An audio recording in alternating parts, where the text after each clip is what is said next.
name is Jasmine Biddings, and this is my Informative Speech for Speech class. For many of years, there was a question of how do we dispose of our dead.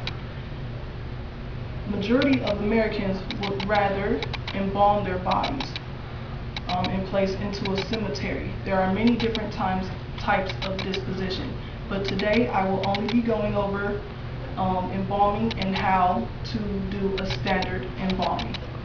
Embalming, by definition, is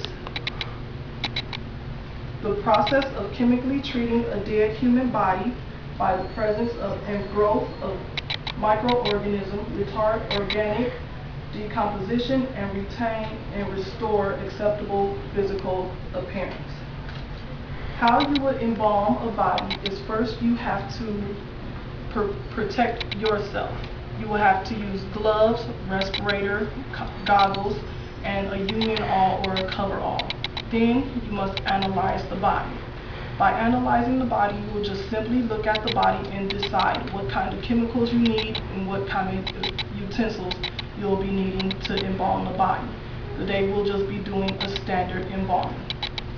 So, for example, when it comes to deciding what chemicals you'll be needing, if it is a simple 100-pound woman, elderly woman, you will need 2 gallons of water and 1 bottle of arterial fluid.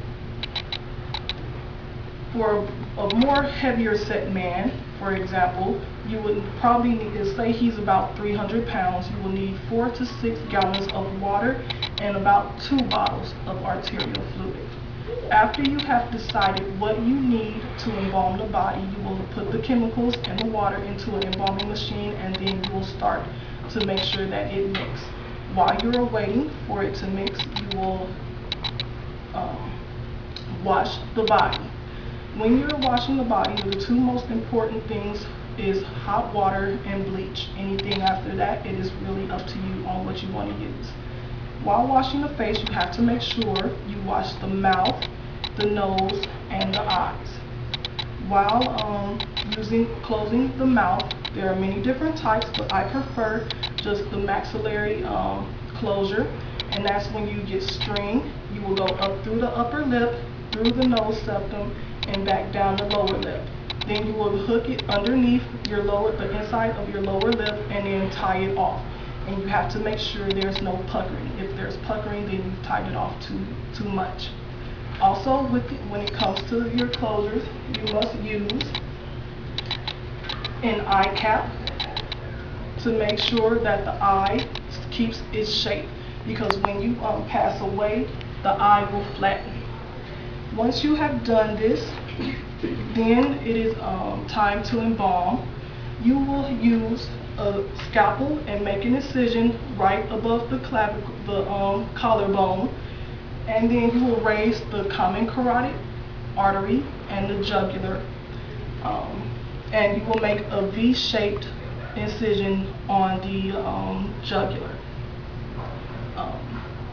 and the artery as well. You will use an arterial tube. This is an infant's arterial tube, and you will place it facing down towards the body and tie off the arterial tube to make sure it stays in place.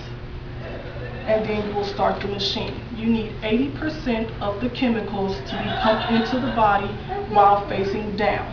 After 80% of the chemical solution has been injected into the body, you will remove the arterial tube and you will point it facing up towards the face. That way you will make sure that you are embalming the face as well as the eyes, the brain, sorry. After that, you will be removing your arterial tubes and tying off all of the cut arteries. And also you will be suturing. I prefer the baseball stitch, and it looks pretty much just like a baseball. After that, you will have to treat the organs, your internal organs. You will get a trocar, which is kind of like a really long spear, and it is connected to an aspirator. And then the aspirator will be sucking all of the gas and any bacteria that might be in your cavities. After that, you will use a cavity solution and inject that into the body. So I have briefly gone over how to embalm a body. Again, my name is Jasmine Biddings. This is my informative speech, and I thank you for listening. Goodbye. Good job.